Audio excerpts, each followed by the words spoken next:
how to create a responsive school system. I've thought about that question every day for 30 years. And our guest today, Dr. Don Haddad, is the retiring superintendent of the Vrain Valley Schools in Longmont, Colorado, has developed a pretty good answer to that question of how to build a responsive, high-performing, community-connected, well-regarded school system. And in the process, he's taught me and the sector a lot about public school leadership. You're listening to Getting Smart Podcast. I'm Tom Vander, and I have the distinct pleasure of talking to my friend and mentor, Dr. Don Haddad. Welcome, Don. Well, thanks a lot. It's great to see you, Tom. I just heard a few days ago that you announced your retirement from Vrain Valley after 24 years of service. Is that right? 24 years of service in Vrain, and then 40 years of service in public ed. You've put up such a remarkable track record. What a journey. It's to be in a district for a quarter century is really unusual these days. I think one of the reasons we've all had so much to learn from you is just that you have stuck around and done the work and been persistent. I think it takes a decade to do important system work, and you've put in a couple decades. So we really appreciate your leadership. I made a list of 30 things that I appreciate about Don Haddad in Vrain Valley Schools, and I want you to talk about a couple of them. The first one is just the vision that you set for the district, but more broadly than that, for public education. If you go to the Vrain website, we are the future of America. Yeah. It's really a bold statement, and it's what I think about when I think about you and Vrain. What is that vision for Vrain and more broadly the vision for public ed, Don? How do you think about it? I started the superintendency in 2008-9. I was hired, and it was an interesting time because several years before, the Vrain Valley School District had gone through bankruptcy through some fiscal errors, and I inherited that. My predecessor wasn't involved in that. His predecessor was, but nonetheless, in 2008, when we got there, Vrain was one of 3 school districts in the state of Colorado that had never passed a mill levy override. And what made it even more important was that through the financial errors, they went bankrupt, and the state treasurer had to come in and loan the district millions of dollars to keep the doors open. So we were starting from scratch. Simultaneous to that, the world was changing at a pretty fast pace, and we were seeing, the things like Steve Jobs launching the iPhone, and we saw Twitter and Facebook launched, and Hadoop and GitHub, and we saw Watson and fracking and the Kindle. And so the world was changing at a pace that was really unprecedented. And the two came together, the need for a vision and what was happening in the world. And so we wanted to create a school district that was in alignment with our global environment. Mm-hmm. And that meant we had to bring people together. So we brought this 2020 visioning process together in our system with business leaders, elected officials, students, parents, teachers, administrators. And we said, where do we want to be in 2020? And we played off the 2020 vision, the year 2020. And so we started to build out our STEM program and our design thinking models and all of these kinds of things that would move us away from the traditional program. And we built a system that we referred to as foundation innovation. The foundation is what everybody's familiar with, that we've all experienced over the years. Your coursework, your rigor, your academics, which is critically important. But what we knew is that if you didn't layer robust innovation on top of that foundation, half of the equation would be missing for our students to be prepared for this highly complex and competitive global environment. And we wanted to think about education in a different way because our community had lost faith in us. And it was always about, and I think this is one of the things, Tom, where we make a mistake in public education. We always go to the public and ask them, what can you do for us? Can you pass a mill levy override? Can you help us lower our class sizes? We went out to the community and said, here's what we're going to do for you. We're going to strengthen your Yes. economy. We're going to bolster public safety and national security. We're going to raise your property values, enhance the quality of the service industry, protect democracy, create a vibrant workforce. And we shifted that narrative. It changed everything. And Yeah. so from there, we started to build. And that was the birth of our vision. And here we are. So Don, just a couple things I want to underscore. A spirit of responsiveness, a commitment to community responsiveness that I think is unusual and important. Second thing, the last thing that you talked about was approaching the work with a contribution mindset of what you can do for the community, as opposed to I've heard you to describe it as a deficit mindset, that most public school leaders will launch a campaign from a deficit mindset.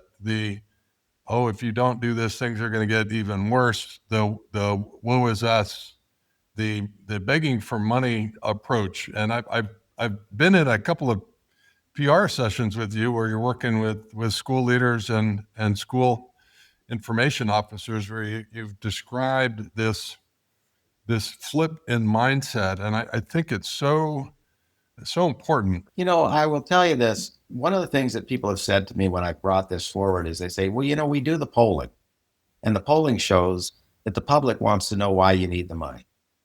And I said, look, when you call somebody call them, and you ask them, would you support public education to lower class? They're going to tell you yes. But at the end of the day, when that poll booth closes, they're going to vote based on what's in their personal self-interest. That's the nature of people. And so you can't always rely on the polls who will tell you that a deficit approach works.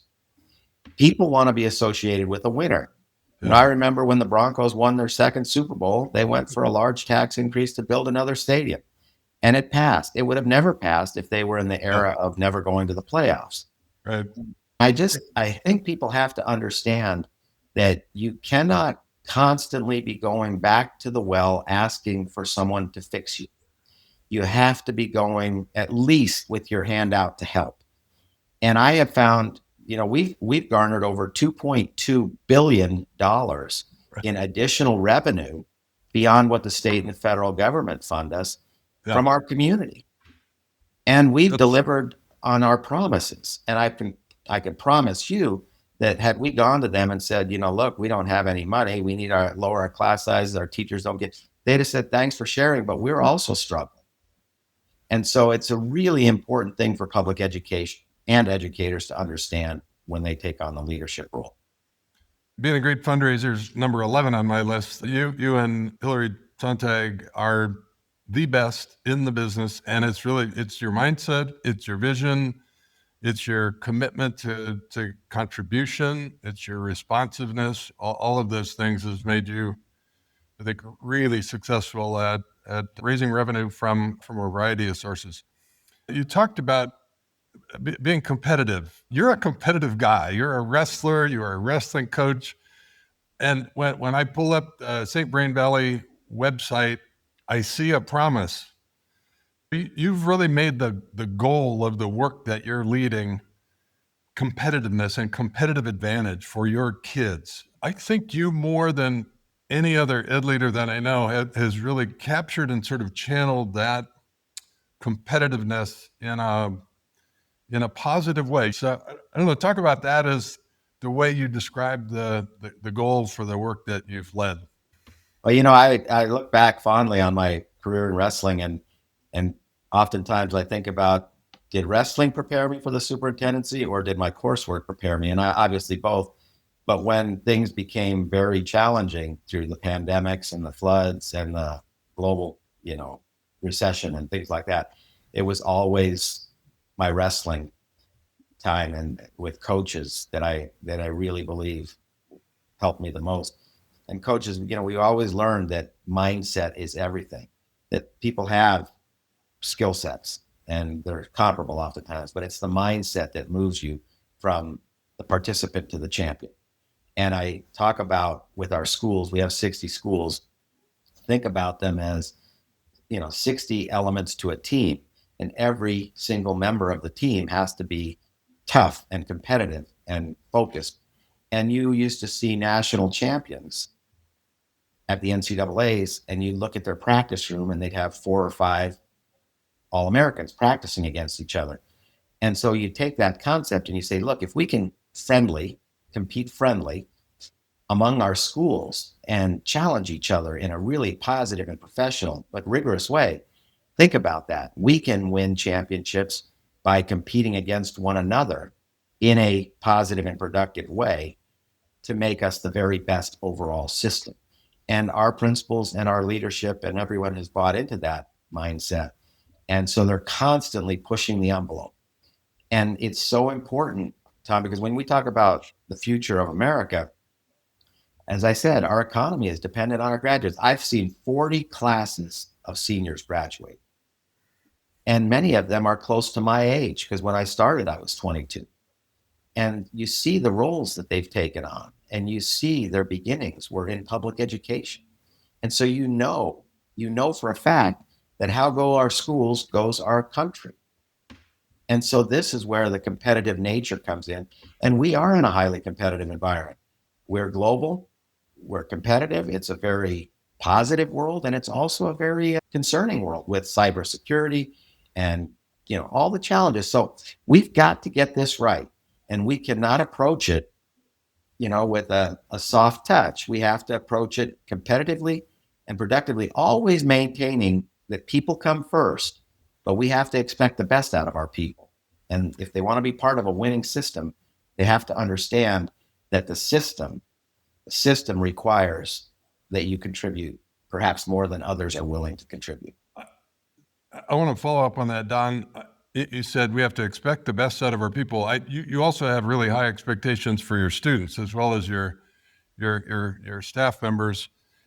You are a champion of effort and challenge. Your view of youth development includes, I think, a healthy dose of effort, of hard work, and of challenge. And I think you believe that's important in skill development and in character development and in building resilience and adaptability. When while the rest of the world seems to be, helicopter parenting and coddling the delicate flowers, you've really been a consistent push for the value and importance of hard work and challenge. Is that fair? Yeah, it is. And, I will tell you that the people who loved me the most in my life pushed me the hardest. And one of the things that I came to understand is when my father and my mother, they loved me more than anything and were amazing parents.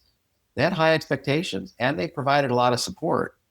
Yeah. And I knew that they loved me because of that. My coaches, if you encourage me to take the path of least resistance, if you say things to me like work smarter, not harder, all those cute phrases that we've come up to give ourselves permission not to work hard.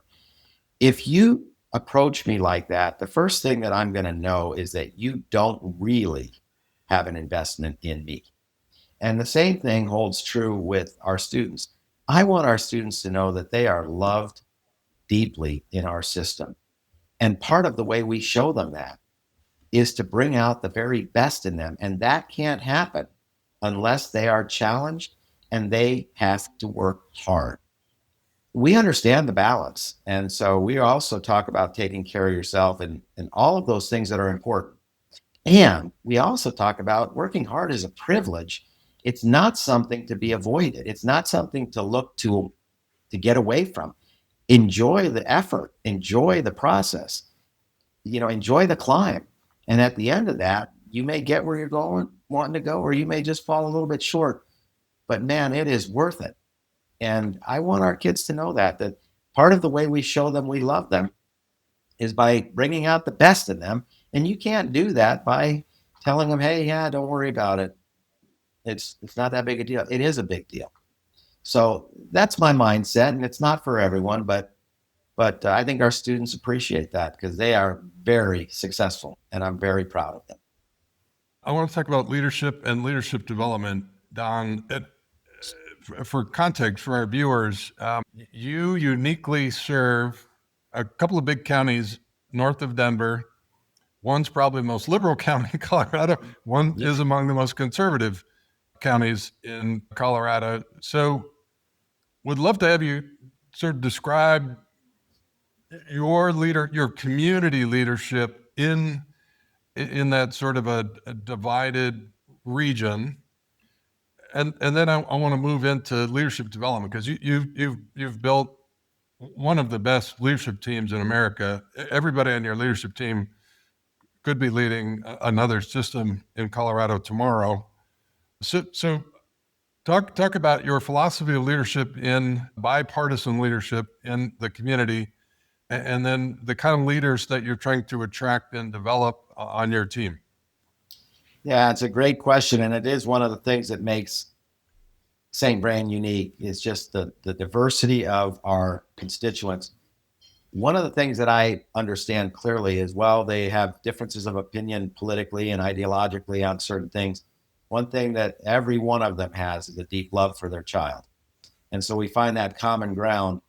And what I have found is, if I speak my truth and I'm able to explain it and stand by it, even when some people may not disagree or may disagree with my perspective on a particular topic, you become known as someone who's at least going to speak clearly and truthfully, and you're going to explain your thinking, and you're not going to speak out of both sides of your mouth depending on the person with whom you're speaking.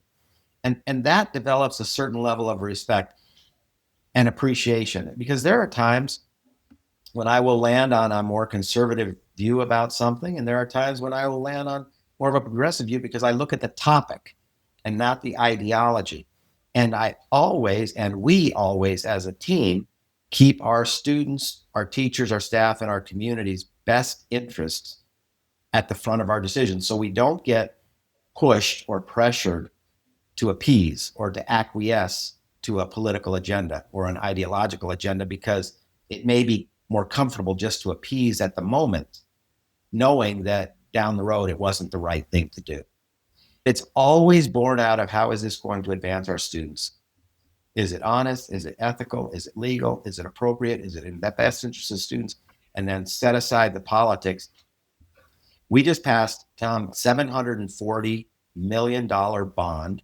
I think it's the highest bond percentage-wise per student in the history of Colorado. And we passed it by 75%. And this is at a time when people said, don't go for that. You're never going to pass it in this environment. I said, I believe in our community, and our community believes in us. And I think they will, because they're going to know exactly how this bond is going to translate into the best interest for their children. And so it's a good thing when you have that kind of diversity in terms of the counties, because it makes you a better superintendent. You have to be really in touch with people's perspectives. And that means getting out and talking with them and communicating and presenting and listening. And so it's a 24/7 kind of full contact sport when we talk about communication and partnerships. Don, in terms of community leadership development, you've been really proactive. You have a terrific school board, and it's not by accident. It's in part because the school district's made a really long-term commitment to helping to develop community leaders, some of whom choose to serve in an elected role as a school director. So I think being proactive and sort of expansive about your commitment to developing community leaders has been part of your success. Is that fair? Absolutely. Absolutely. When you're talking about people's children, when you're talking about their businesses and their livelihood, when you're talking about public safety, people want to get involved in the school. We're the largest employer in the counties. We have 5,500 employees and 66,000 families, and then another 250,000 people outside of our families. They want to be involved. So leadership matters. Tom, you know this.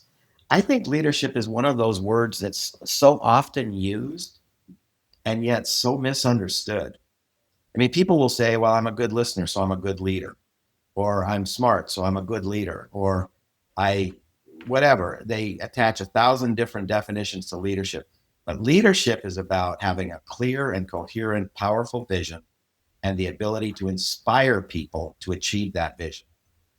And all of those other things, listening, intelligence, hard work ethic, those are all things that complement leadership, but they don't define leadership. And I think that that's something that's missing throughout public education, is an understanding of what it means to lead. Don, I appreciate the way you think about foundation of success and innovation on top of it. I want to talk about your portfolio of schools and your portfolio of pathways, because it's a terrific example of a commitment to a really strong foundation and then a set of responsive pathways. And you've consistently innovated, but where other districts have innovated and it leaves one kind of an outstanding school or one interesting pathway, but the rest of the schools suck in tradition, you've been really mindful about making sure that every kid in every zip code in your district has access to really high quality learning experiences and pathways. And so your pathway portfolio feels super intentional and very responsive to the business community. And so I want to talk about a couple of those pathways and both how they show up in your high school, and I want to talk a little bit about the Innovation Center as a tip of the spear for the innovative programs in your district. But I don't know, how do you think about these responsive pathways and making sure that all kids have access to really high quality pathways linked to opportunity? Yeah, in 2008, one of the things that was really coming to fruition were a lot of these one-off charter schools, online schools, things where they were touting a program. And I thought to myself, there's a need for that. And yet it needs to be systemic, and it needs to be scaled, and it needs to be sustained, because when you have 90% of the children in America in an institution, in a public education institution, you can't thrive off of a one-off experiment over here or a one-off success story over here. You have to create a system. And so we began to build out systems that included focus school programs in aerospace, in STEM, in performing arts, in the medical and biosciences, in international baccalaureate, in leadership, in energy, in all of these types of things. And we built out our pathways in the Career and Tech Ed Center programs with welding and electronics and machining and optics and culinary arts and printing trades and nursing and automotive technology and all of these kinds of things. And what we realized is students who were dropping out or not finishing or not as successful as they otherwise could have been, it wasn't because they lacked intelligence or anything like that. It was they lacked an understanding of what it all was leading to. Was there a viable pathway? Was there hope? Was there an opportunity there that would cause them and compel them to stay deeply engaged? When we started all of this, Tom, our graduation rate was at 75%. And we had fewer requirements than we have today. Right. Our Hispanic graduation rate, which was our primary minority group at the time, they were graduating at 55%. Today, our graduation rate is over 96% on time. Wow. From 75. And our Hispanic graduation rate is over 91% on time. And our dropout rate is at 0.4. And we have the highest graduation requirements in the metro area. I suspect that a very high percentage, I bet 90% of the 96% are leaving with a sense of purpose, having succeeded in what's next, leaving with college credit, leaving with work experience, leaving with a valuable credential. So it's not only the boost in graduation rate, but it's the big increase in students leaving prepared for success in what's next in the pathway of choice. We have thousands of kids earning their first year of college before they ever even leave us. We also have 5 P-TECH pathways. We have the medical and biosciences. We have the business pathway. We have the computer information systems. We have the cybersecurity, and we have teaching. And many of those graduates, about 75 a year, are graduating with their associate degree at no cost to the student. And so they're either graduating with a first year of a 4-year college and university under their belt or an associate degree under their belt, or a 2-year certificate, Yeah. in welding under their belt, and they're going on to make, tens of thousands of dollars. And it's an amazing system. it is. And every one of them has had a valuable work experience. Mm-hmm. And here's something I want to underscore. When we talk a lot about innovating for equity.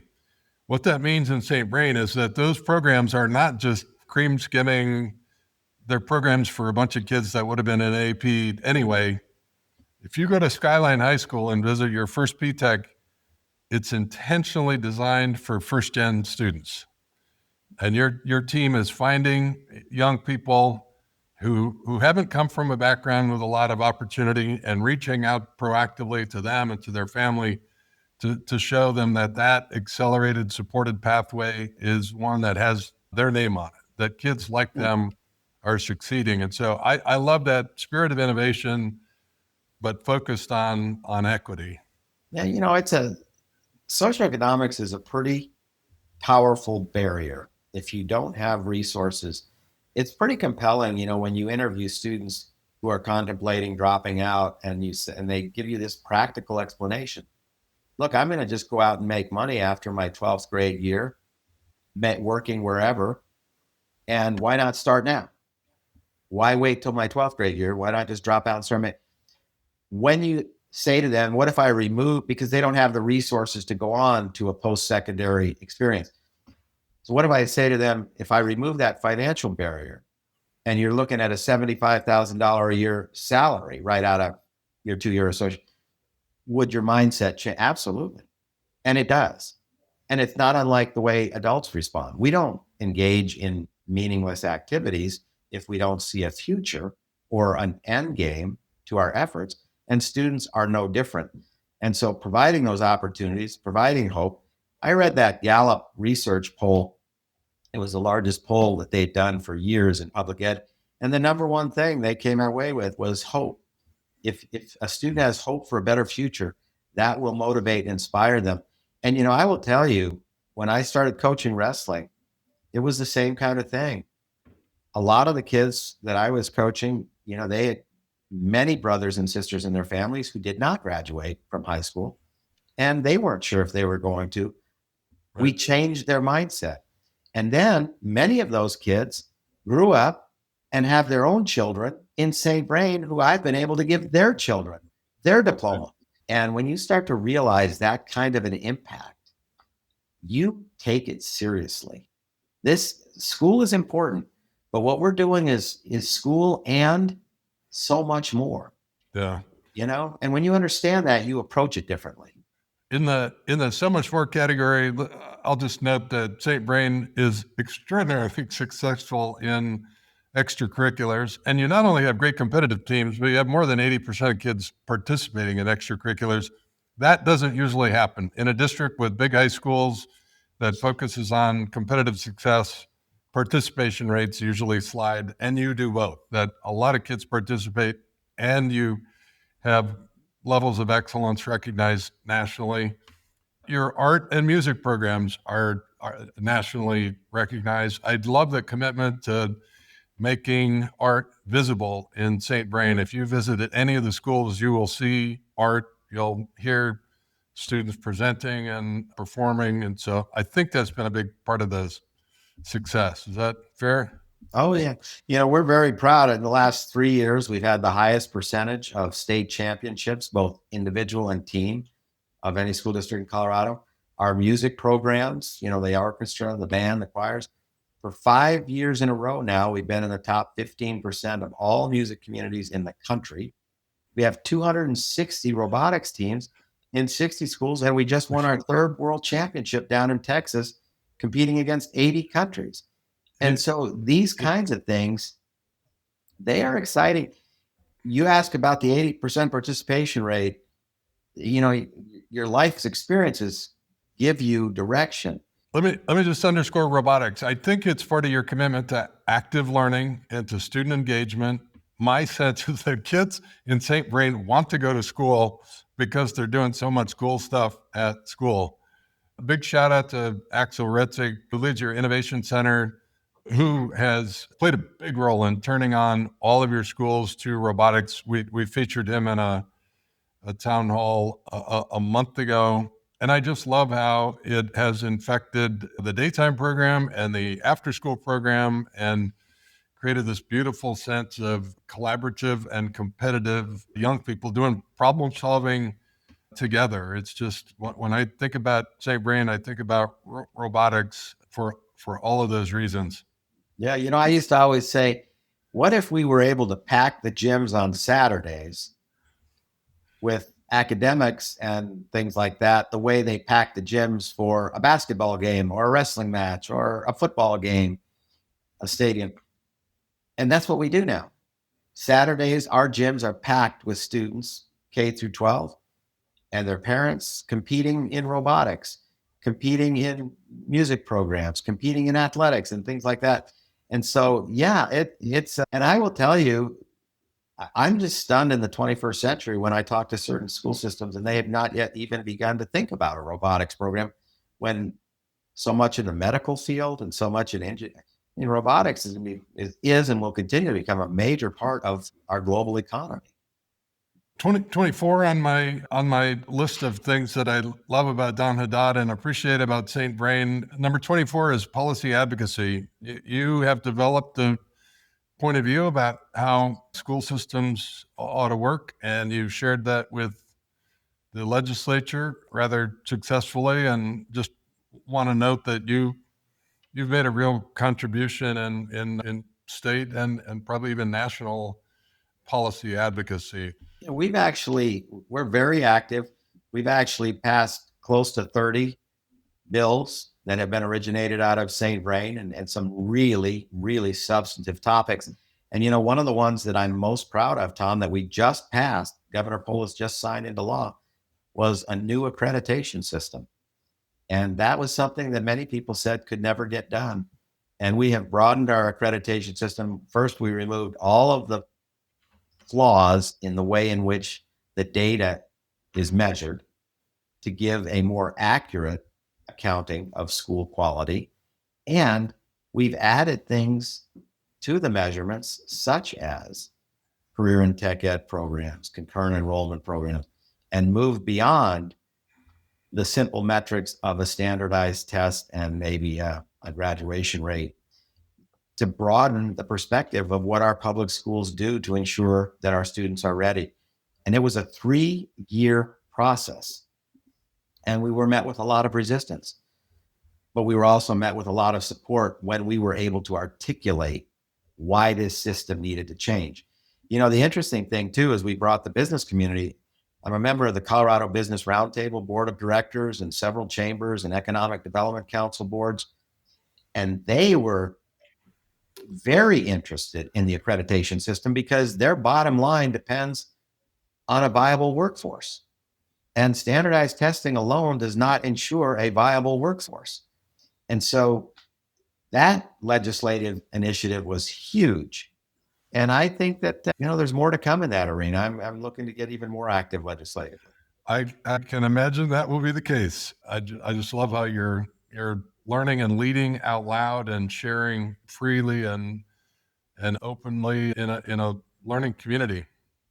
Yeah, I think a lot of people think about what we're doing, but they also stop short because they think, well, maybe St. Vrain's lucky. Maybe they have a lot of money. Maybe they have a lot of resources. And when we share with them where we began, broke, no trust in the community, bleeding enrollment in terms of our students were leaving because of all. So the argument that we don't have money and we don't have resources doesn't hold water with us. And we say, if that's your mindset, then you're never going to. But there are many ways to develop revenue streams and systems and plans where you can build programs like this and you can scale them and you can sustain them. And I think that's one of the hardest things for people is trying to figure out, how do we do this if the grant runs out in 2 years? How do we sustain it? How do we scale it so that it's not a one-off experience? And those are the kinds of things that we do with Lift Ed. And then we stay connected to a lot of these folks even after they leave. So it's not just a 1 or 2 days and you're done kind of experience. It's it's an ongoing relationship with a lot of them. We appreciate that. You've had a terrific round. We're talking to Don Haddad. He's the retiring superintendent at St. Vrain Valley Schools. It's in Longmont, Colorado, about 30 miles north of Denver. It's a place you got to visit. Michael Fullen increasingly is talking about systemness of systems that work together for teachers and kids. And if you want to see a coherent, responsive system, you really got to visit St. Vrain. I'd encourage all of our ed leaders that are listening, if you want to attend a Lift Ed session, you will find it. It's a terrific program. We've had the good fortune to be part of it a handful of times. You've had a great run, Don, and you've had a huge impact.